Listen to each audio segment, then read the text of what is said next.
నమస్కారం. Media spot న్యూస్కు స్వాగతం. ఈనాటి ముఖ్యాంశాలు.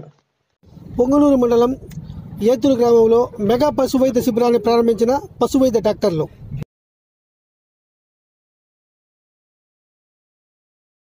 ఈ పాడి పరిశ్రమ ద్వారానే ఉంది.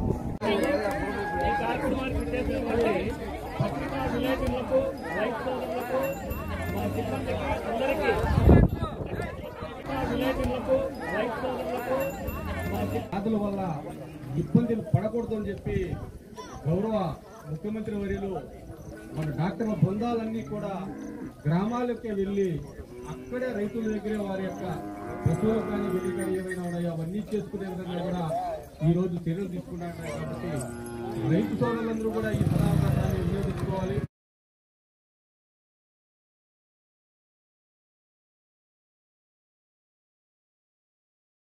ఆలోచించి ఈ సెక్రటరీ వ్యవస్థను తీసుకొచ్చి దాంట్లో ముఖ్యంగా వ్యవసాయేతర అంటే వ్యవసాయం కావచ్చు, పశువైద్యం కావచ్చు, ఫిష్ ఏంటంటే మనకు దాదాపుగా 940 మంది సిబ్బంది ఎక్స్ట్రా వచ్చారు. మనం ముఖ్యమంత్రి గారి దయ వల్ల 940 మంది ఎక్స్ట్రా వచ్చారు.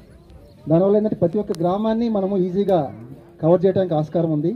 దాంట్లో అంటే సీజనల్ డిసీజెస్ కూడా ఏదైతే వ్యాక్సినేషన్ ప్రోగ్రామ్ కానివ్వండి, డిఆర్ఎం ప్రోగ్రామ్ కానివ్వండి, ఇవన్నీ కూడా చాలా ఈజీగా మనము 100% కవర్ చేయడానికి ఆస్కారం ఉంది. సో దీంట్లో భాగంగా మనకి ఇనాఫ్ ట్యాగింగ్ అనే ఒక ప్రోగ్రామ్ కూడా వచ్చింది. మీకు అందరికీ కూడా తెలుసు. భారతదేశంలో చిత్తూరు జిల్లాని మోడల్గా తీసుకొని ఫస్ట్ ఇక్కడ స్టార్ట్ చేయడం జరిగింది. సో మనము ఈ ప్రోగ్రామ్ని 100% మనము సక్సెస్ చేసాం. దాదాపుగా మనకి 9.5 lakhs మనకి పశు సంపద ఉంటే దాదాపుగా 92% వరకు ఆల్రెడీ ట్యాగింగ్ కూడా అయిపోయింది. దాంతోపాటు మనకి గాలికుంటి వ్యాధి కూడా టీకాలు కూడా వేయడం జరిగింది. సో దీనివల్ల ఏంటంటే మనకి గాలికుంటి వ్యాధి వల్ల మీకు అందరికీ కూడా తెలుసు ఎంత రైతుకి నష్టం జరుగుతుందో. సో ఆ టీకాలు కూడా మనం పకడ్బందీగా ఈ సంవత్సరం వేయడం జరిగింది.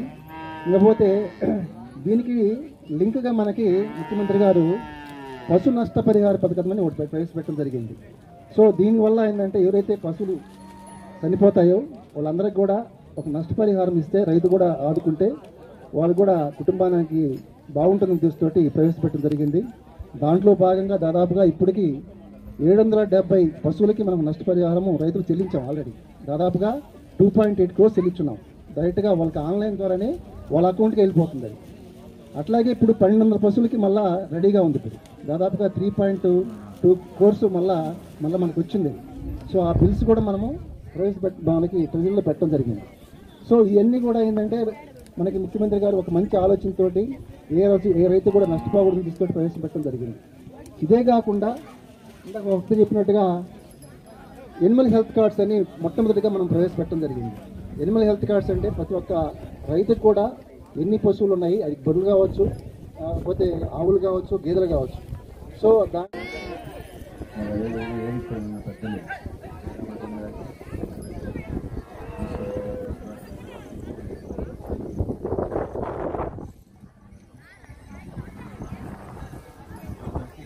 ఈ పాడి పరిశ్రమ ద్వారానే ఉంది.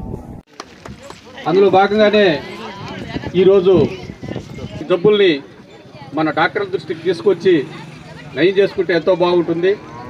అంతేకాకుండా ఈరోజు ఈ ప్రభుత్వం పాడి పరిశ్రమ పైన కానీ, గొర్రెల పెంపకం పైన కానీ అధిక దృష్టి పెట్టి రైతులకు ఇది ఒక జీవనోపాధిగా కల్పిస్తున్నారు. అవన్నీ కూడా ఈ జగన్మోహన్ రెడ్డి గారి ప్రభుత్వంలోనే ప్రవేశపెట్టడం జరిగింది.